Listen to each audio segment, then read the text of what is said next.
Okay, Metal Monday, and it is another bloody one. I said this a week ago, and It's like Groundhog Day.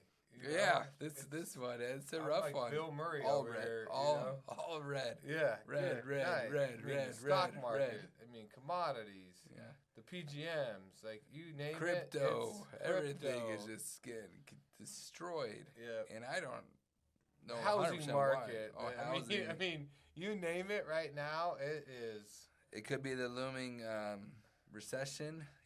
Could be China. What is it? What's doing it today? Do you know? Was it UK inflation came out at like 18%? European like so their continent as a inflation whole is just as bad as ours. which is creating a dollar strength right now as well, because I mean people are predicting recessions across the world, right? Mm-hmm. And so the Chinese went so as far as to lower their rate again in the face of everybody else raising their rates. So they're trying to spark some sort of motivation, financial Mm-hmm. motivation to kind of get their economy going, or keep it going, or whatever. It depends on what your stance is. So I think it's just a lot of negativity in Mm-hmm. the world right now. Some of it probably warranted. Some of it probably overestimated. But what's the old saying? Like, you can't fight the Fed or don't fight the tape. Like right now, the tape is red, and it feels like every day it's like a little bit redder, right? Mm-hmm. So I don't know. I mean, that's the way I read it this morning. It's Monday. It's Mondays can sometimes already be difficult, and then when you open it up and you're seeing that, I mean, I feel for the people that are like, oh man, here we go. I'll say this. We do business the same if it's red or green. We adjust our pricing accordingly. We go out there and get what we can done. But I am in a lot better mood when it's green. Yeah. I am being honest. Yeah.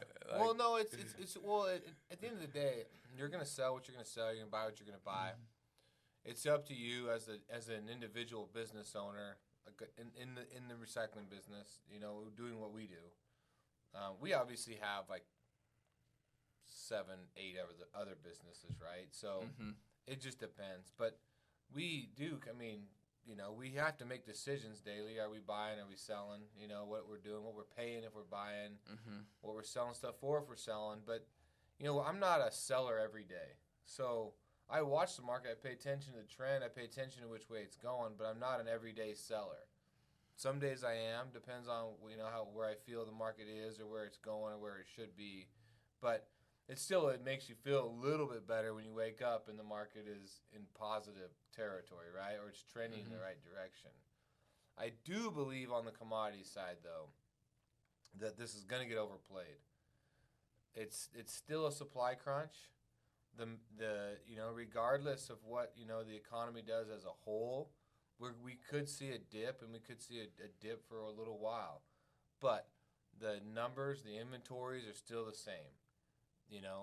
It's not going to just stop, right?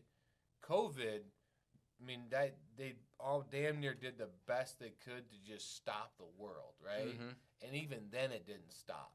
So even in a recessionary environment, the world doesn't just stop. People don't just stop eating. They don't stop consuming. Now, the pace at which they do might be different. If the people that were buying camp trailers and side-by-sides and bullshit toys, the pace of that might slow down, 100%. Right?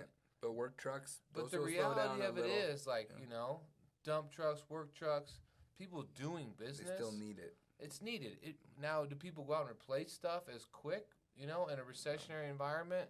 No, they don't, because they're going to try and squeeze out those last miles out of everything else, right? I'm still fairly bullish on the automotive sector, right? I believe there's going to be a lot of pent-up demand in the automotive. They're trying to make the switch of going to electric vehicles or gas or diesel or whatever. Like, that's all debatable. And switching from doing the chips in Taiwan. Yeah. Which that would be a huge adjustment. I'm still bullish on the automotive sector.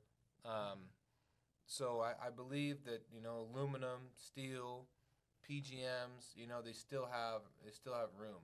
Are they going to get hammered if everything else gets hammered? Please believe.